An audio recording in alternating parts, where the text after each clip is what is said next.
Bethnal Green, East London, 8:17 p.m., March 3rd, 1943. The sound came from nowhere and everywhere at once, a tearing, screaming roar that split the night sky over Bethnal Green. It was not like the Luftwaffe bombers. It was sharper, faster, closer. Inside the narrow brick entrance at the corner of Cambridge Heath Road, a woman with her daughter froze mid-step on the wet pavement. Her hand tightened around the child's wrist. Someone behind her gasped. Then someone ran.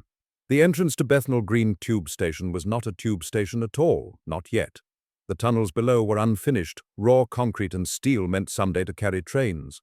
For now they carried people, thousands of them, night after night, fleeing the bombs. The entrance was a single staircase, 19 steps down into the dark, barely lit by a single bulb swinging from a wire. The steps were steep, the walls were close, and now the sound in the sky was louder. A man in a factory coat shoved past the woman, then another. Then a flood. Bodies poured down the stairs, a river of wool coats and leather shoes and panic. The woman with the child tried to keep her footing, but someone's elbow caught her shoulder. She stumbled. Her daughter screamed, and then the weight came. A crushing, airless wall of human bodies pressing down, down, down into the stairwell. She couldn't breathe, she couldn't see, she could only feel the terrible, suffocating mass of people piling on top of her, their weight driving the air from her lungs. By the time the screaming stopped, 173 people were dead, not from a bomb, not from fire, from each other. What did they say, those who survived? What did they whisper in the hospitals, the police stations, the quiet homes where the dead were mourned? What words could possibly contain the horror of dying, not from the enemy, but from the crush of your own neighbors, your own city, your own fear? This is the story of the night London killed its own. The Blitz had been over for nearly 2 years by March 1943, but no one in East London believed it was truly finished. The raids had stopped, mostly. The Luftwaffe had turned east toward Russia, bleeding itself white in the frozen steppe. But every so often, a stray bomber would appear over the Thames, and the sirens would wail again, and the old terror would claw its way back into the chest of every man, woman, and child who heard it. Bethnal Green was poor. It had always been poor. The narrow streets were packed with terraced houses, factories, warehouses, and pubs. The people who lived there were dockers, seamstresses, factory workers, clerks. They were the engine room of the war effort, but they were also its most vulnerable targets. When the bombs fell, they fell here. By 1943, the unfinished tube station had become the largest public shelter in London. Every night as the sun set and the possibility of raids increased, families would begin the trek down Cambridge Heath Road. They carried blankets, thermos flasks, children, the elderly. Some claimed spots with chalk marks. Others fought for space. Down in the tunnels, the air was thick and damp, reeking of unwashed bodies and carbolic soap, but it was safe. That was all that mattered. The government had never intended for the tube to be used this way. In the early days of the war, officials feared that allowing people into the underground would create a shelter mentality. A population too terrified to work, too demoralized to fight. But the people didn't care what the government intended. When the bombs started falling in September 1940, they broke open the gates and flooded into the tunnels. The government gave in. Bethnal Green, unfinished as it was, became a sanctuary. But there was a flaw in the design. The entrance was too narrow, the staircase was too steep, and there was no handrail on the left side, just a smooth wall. Engineers had pointed this out. Local officials had complained. Nothing had been done. In the war rooms beneath Whitehall, men in uniforms moved pins across maps and calculated tonnage and spoke of acceptable losses. In Bethnal Green, people just wanted to survive the night. On the evening of March 3rd, the weather was cold and damp. A fine mist hung over the streets. The blackout curtains were drawn tight. Inside homes, families ate sparse dinners, potatoes, a bit of spam, tea stretched thin. The ration books were running low. Everyone was tired. The war had been going on for 3.5 years now, and there was no end in sight. At 8:15 p.m., the air raid siren began to wail. It was not unexpected. There had been alerts on and off for days. Most turned out to be false alarms, but no one took chances anymore. Within minutes, the flow toward Bethnal Green station began. Women with infants, old men with canes, children clutching teddy bears, they came from every direction, converging on the narrow entrance.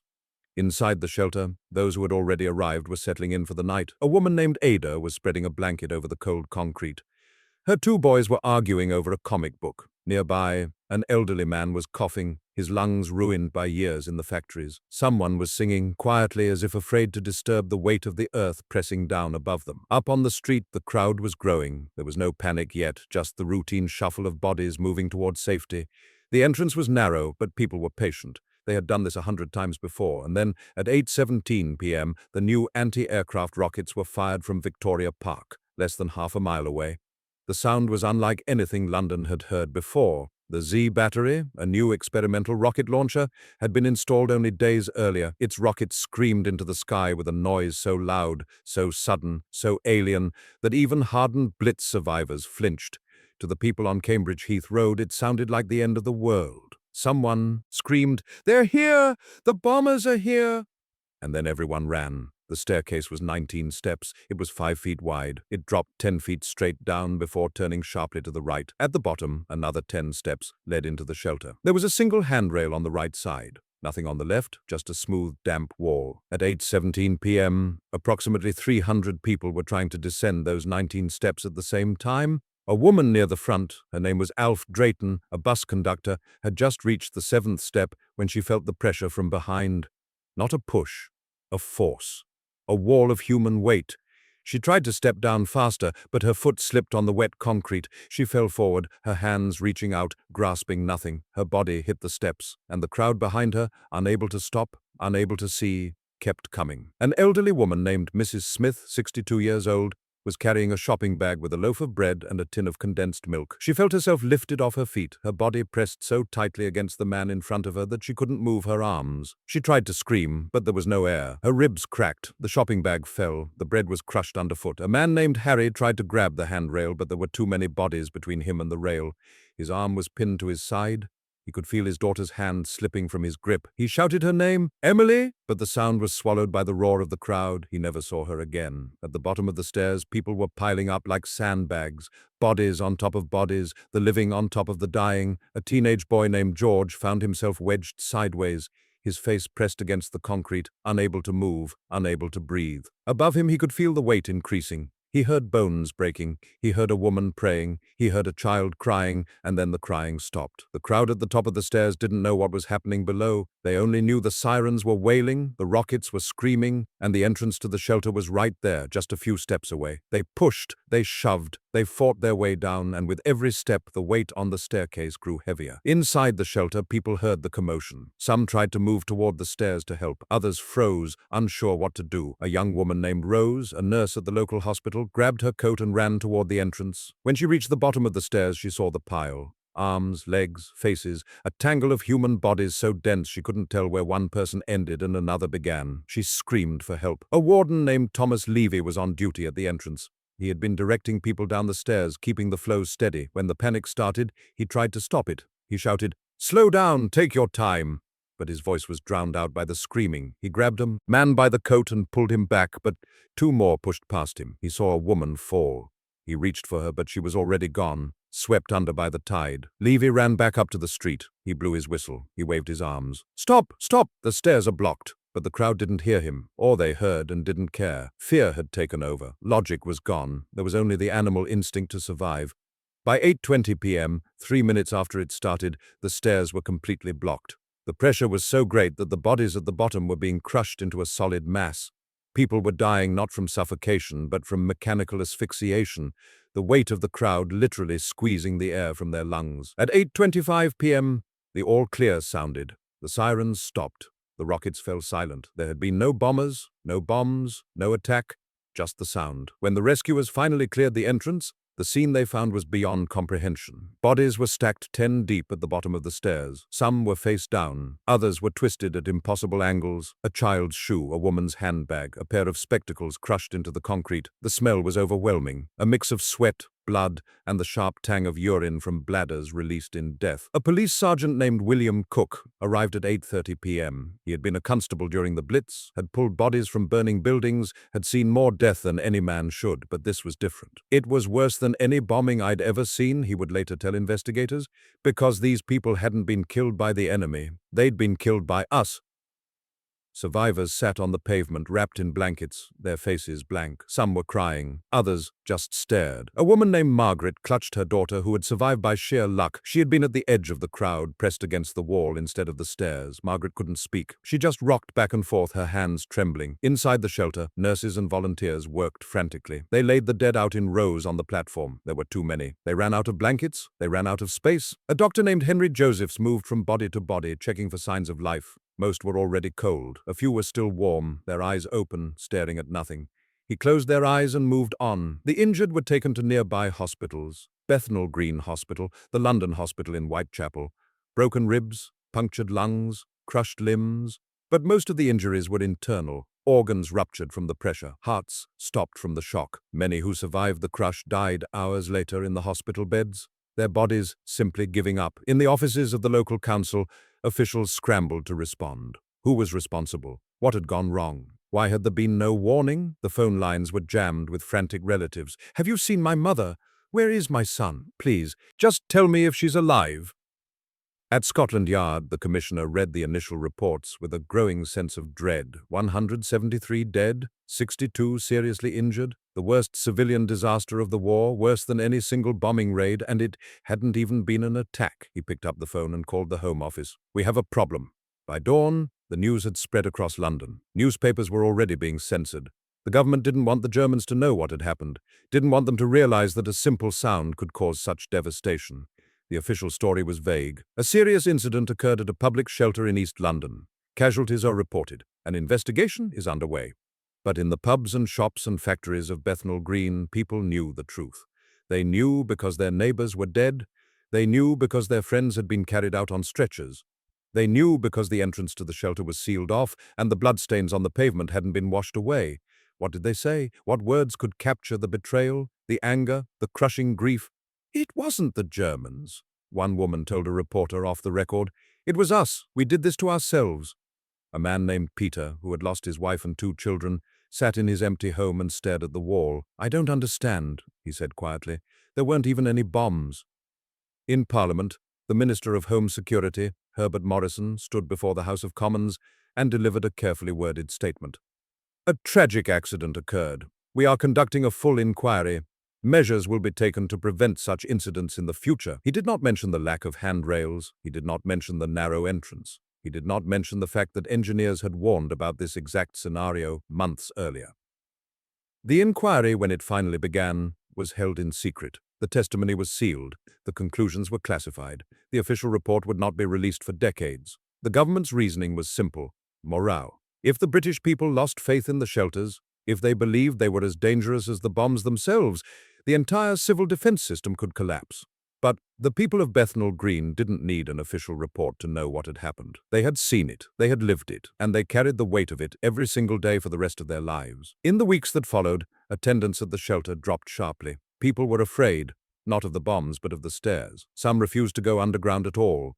Others went only reluctantly, eyes fixed on the entrance, ready to flee at the first sign of panic. The sense of community, the shared resilience that had carried London through the Blitz, was fractured. And yet the war went on. Factories kept running, soldiers kept fighting, the BBC kept broadcasting, the government kept insisting that Britain would never surrender. But in the quiet moments, in the homes where empty chairs sat at dinner tables, in the beds where children no longer slept, the question lingered: if we can't protect ourselves from each other, what are we really fighting for? The Bethnal Green disaster revealed something uncomfortable about the nature of modern war. It wasn't just about military might or technological superiority. It was about psychology, about fear, about the thin line between order and chaos, between civilization and animal panic. The government had spent years telling the British people to remain calm, to carry on, to trust in the system. And they had. They had endured the Blitz with stoicism and courage. But that stoicism was built on a foundation of trust. Trust that the shelters were safe, that the authorities knew what they were doing, that someone, somewhere, was in control. Bethnal Green shattered that trust. It showed that the system could fail, that mistakes could be made, that even the most carefully planned civil defense measures could collapse under the weight of human fear. For the survivors, the psychological scars were deep. Many developed what we would now call PTSD, nightmares, panic attacks, an inability to be in crowded spaces. One woman, a teacher named Dorothy, could never again ride the tube. "I can't go underground," she told her doctor. "I can't stand the feeling of being trapped." For the families of the dead, the grief was compounded by the secrecy. There was no public memorial, no national day of mourning, no acknowledgement of the scale of the tragedy. The government wanted to move on, to focus on the war effort, to avoid demoralizing the population, but the families couldn't move on. They were left to mourn in private, to carry their anger and sadness in silence. Historians would later argue about the causes. Was it poor design, lack of training for the wardens, the unexpected sound of the rockets? Or was it something deeper, a collective breakdown of the social contract, a moment when the thin veneer of civilization cracked under the pressure of total war? The truth is, it was all of these things. The stairs were too narrow, the lighting was inadequate, the wardens were overwhelmed, and the people, after years of living under the constant threat of death, had reached a breaking point. The rockets were just the trigger. The disaster was inevitable. What makes Bethnal Green so haunting is not just the death toll, but the randomness of it. Who lived and who died was a matter of inches, a step to the left or right, a moment's hesitation, a hand that reached out and found a grip, or didn't. There was no heroism here, no grand sacrifice, just chaos and bad luck and the crushing weight of other people's fear. And yet, from the ruins of Bethnal Green, something important emerged. The disaster forced the government to finally take shelter safety seriously. Handrails were installed, entrances were widened, training for wardens was improved, procedures were put in place to prevent overcrowding. It was too late for the 173 who died, but it may have saved countless others in the years that followed. The war would drag on for another 2 years.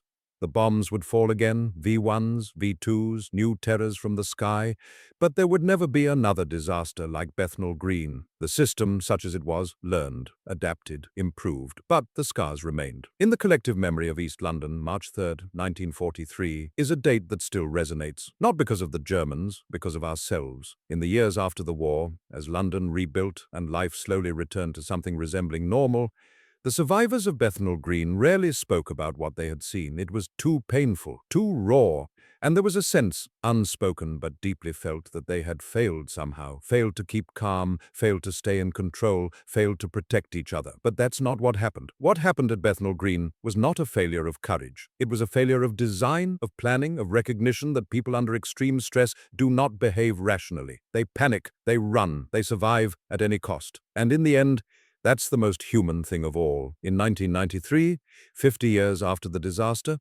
a memorial was finally erected at the site. A small plaque, tucked away near the entrance to the station. It reads, "In memory of 123 men, women and children who lost their lives on the evening of 3rd of March 1943, descending these steps to Bethnal Green underground air raid shelter." It doesn't say how they died. It doesn't mention the panic, or the crush, or the fact that there were no bombs.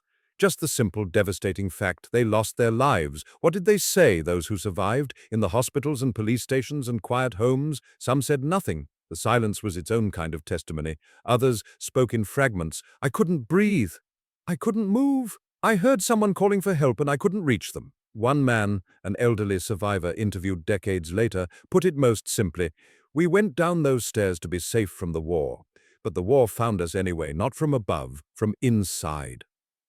On a cold evening in March 2023, 80 years to the day after the disaster, a small group of people gathered at the memorial. They were descendants, grandchildren, great-grandchildren, relatives of those who had died. They laid flowers, they stood in silence, and they remembered. One woman, whose grandmother had survived the crush but never spoke of it, looked at the entrance to the station, now a fully functioning tube stop, busy with commuters, and tried to imagine what it had been like that night. The fear, the noise, the weight, she couldn't. No one who wasn't there could. But she stood there anyway, in the cold and the dark, and she thought about the woman who had once run down these stairs, desperate for safety, and found only death. And she thought about what it means to survive something like that, to carry the memory of it buried deep for the rest of your life, to wake up every morning and put on your clothes and go to work and pretend that everything is normal, even though you know you will always know what it feels like to be trapped under the weight of other people's fear. That's what they said, the survivors of Bethnal Green, in the years and decades that followed. Not in words, but